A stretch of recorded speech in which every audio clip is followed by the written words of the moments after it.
حیا جس کا وجود روحان کے لیے ناقابل برداشت ہوتا جا رہا ہے، روحان جس نے حیا سے بے پناہ محبت کی، آج وہی روحان حیا کو یہ کہنے پر مجبور ہے کہ میں اپنے آپ سے شرمندہ ہوں اور مجھے آج اپنے آپ سے نفرت ہو رہی ہے کہ میں نے تم سے محبت کی۔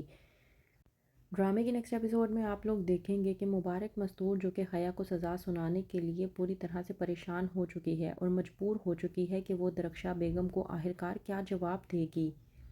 درخشا بیگم کے بارے میں سوچ کر جب وہ یہ فیصلہ کرتی ہے تو وہیں پر اس کے گھر والے بھڑکتے ہیں اور کہتے ہیں کہ درخشا بیگم کی عزت کا پاس کرتے ہوئے ہم لوگ اپنے نقصان کا مزید کوئی باعث نہیں بنانا چاہتے، اس لیے آپ کو جلد از جلد حیا کے لیے کوئی نہ کوئی سزا سنانی ہوگی۔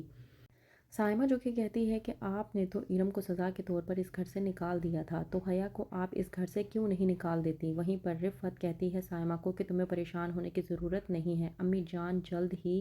حیا کو ایک ایسی سزا سنائیں گی کہ وہ اس کو قبول بھی کرے گی اور وہ ہمارے لیے انصاف پسند بھی ہوگی۔ وہیں پر حیا روحان کے پاس جاتی ہے اس کو ایک بار پھر سے اپنی باتوں میں لینے کے لیے، تو روحان بھڑکتا ہے اور کہتا ہے کہ میں تنگ آ چکا ہوں تمہاری ان حرکتوں سے، مجھے نہیں پتا تھا کہ تم ایسی ہو، اور ویسے بھی تمہاری وجہ سے میں اپنے ہی گھر والوں کے سامنے نظریں ملانے کے بھی لائق نہیں رہا۔ میں اس بات سے ڈرتا ہوں کہ میں اپنے گھر والوں میں سے کسی کے بھی سامنے جاؤں گا تو وہ کوئی نئی فائل کھول کر میرے سامنے رکھ دیں گے کہ تم ایسی ہو، اور میں سمجھ نہیں پا رہا کہ میں تمہارے بارے میں کیا سوچوں، بہتر یہ ہے کہ تم میرے سامنے نہ آیا کرو۔ وہیں پر مبارک مستور جو کہ سائمہ سے یہ کہتی ہے کہ وہ حیا کو معاف کر دے، تو سائمہ بھڑکتی ہے اور کہتی ہے کہ میں اسے ہرگز معاف نہیں کروں گی، اور آپ مجھے ایک بات بتائیں میں اس کو کس کس چیز کے لیے معاف کروں؟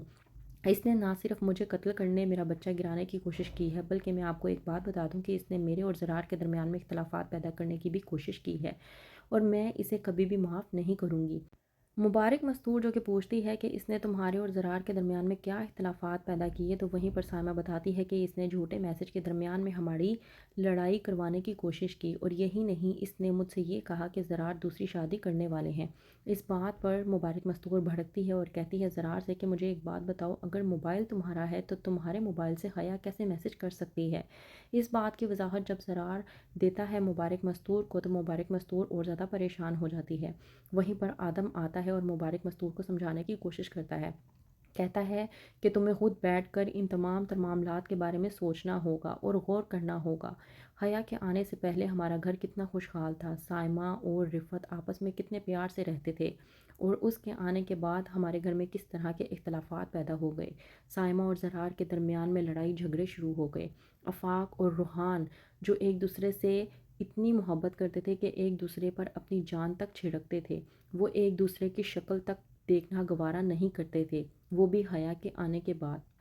یہ سب کچھ صرف اور صرف حیا کی وجہ سے ہوا۔ وہیں پر مبارک مستور آدم کی باتوں کو سننے کے بعد دنگ رہ جاتی ہے اور سوچنے پر مجبور ہو جاتی ہے کہ سب گھر والے جو کچھ بھی کہہ رہے ہیں وہ آخرکار سچ ہے، اور بقایا سچ تو وہ خود اپنی آنکھوں سے بھی دیکھ چکی تھی جب زرار نے CCTV فوٹیج دکھائی تھی کہ کس طرح سے حیا نے سائمہ کو نقصان پہنچانے کی کوشش کی تھی،